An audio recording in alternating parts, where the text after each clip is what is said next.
عزیزو آج ہم جمع ہوئے ہیں اس کے غم کو یاد کرنے کے لیے کہ جو شہید کربلا تو ہے مگر کوفے میں شہید ہوا ہے۔ کوفے والوں نے امام کو مسلسل خط لکھ کے بلایا اور آخر میں یہ بھی لکھ دیا کہ نہ آئیے گا تو آپ کے جج سے شکایت کریں گے کہ ہم ہدایت کے بلا رہے تھے، نہیں آئے۔ امام نے جناب مسلم کو بھیجا، جنگ لڑنے نہیں بھیجا تھا، حالات کا جائزہ لینے اور کوفے والوں کی ہدایت کا انتظام کرنے بھیجا تھا۔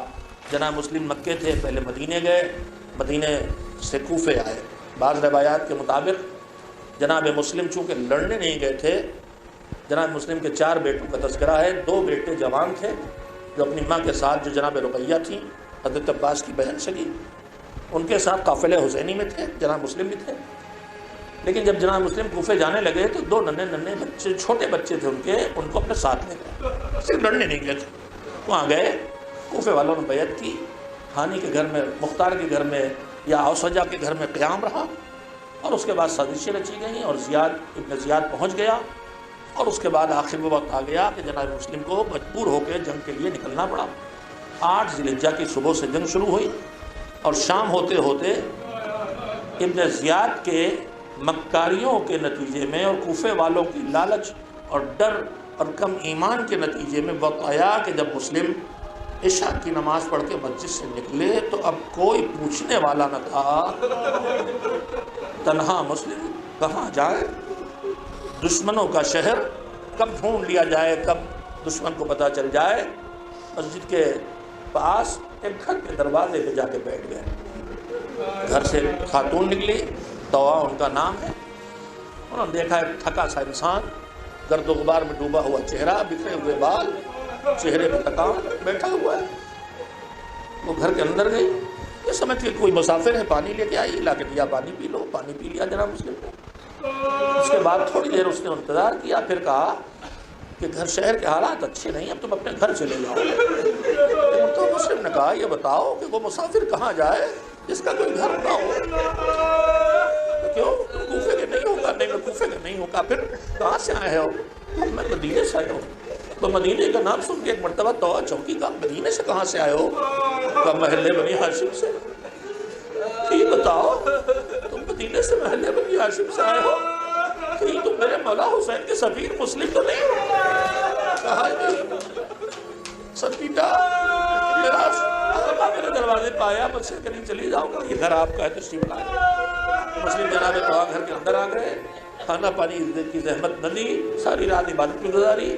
صبح طوا کا ظالم بیٹا جو مل گیا ہے حکومت وقت کے ہاتھوں لالچ میں جا کے اس نے خبر کر دی، ابن زیاد نے مقابلے کے لیے لشکر بھیج دیا، جنگ شروع ہو گئی۔ جنگ اکیلا ایک طرف مسلم ہے، مسلم عباس کے بھائی بھی ہیں، عقیل کے بیٹے بھی ہیں، علی کے شاگرد بھی ہیں۔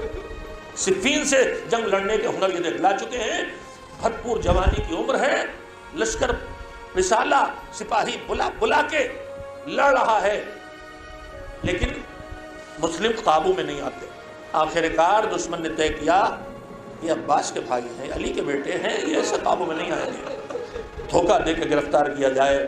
زمین میں گڈھا کھودا گیا، خاص و خاشاک سے پاٹ کے اوپر سے مٹی ڈال دی گئی، اور پھر جو اپنے سالے نے حملہ کیا، مسلم تیزی سے دشمن کے مقابلے میں بڑھے۔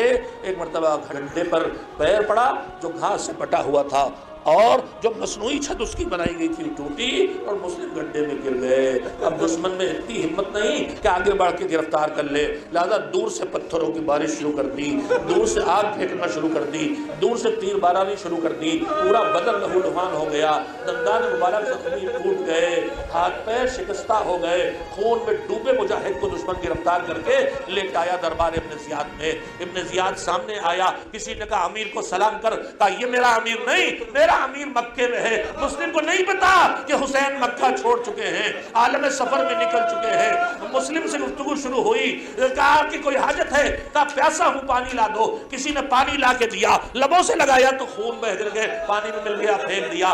3 بار پانی پھینکا، خون ملنے کی وجہ سے پانی نہ پیا۔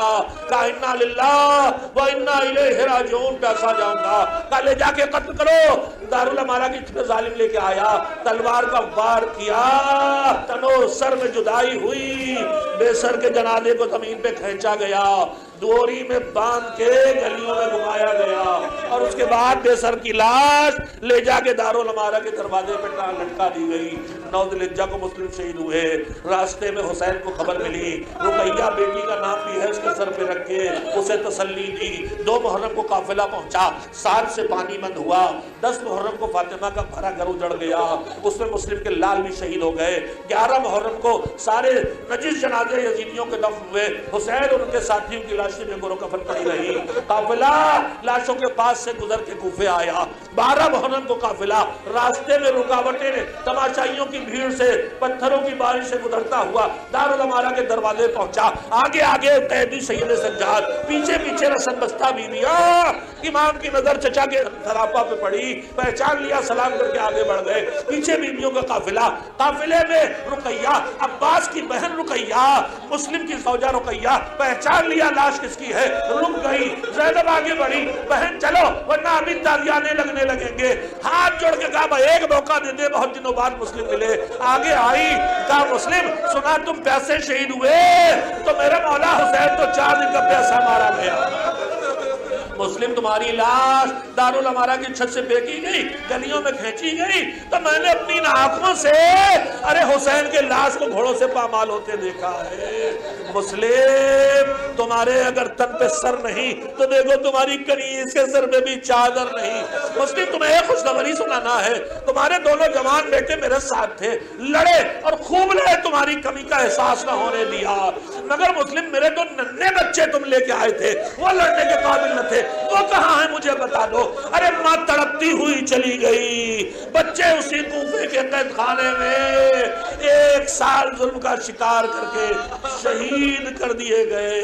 کوئی نہ تھا جو ماں کو بچوں سے ملا دیتا یا بچوں تک ماں کی خبر پہنچا دیتا۔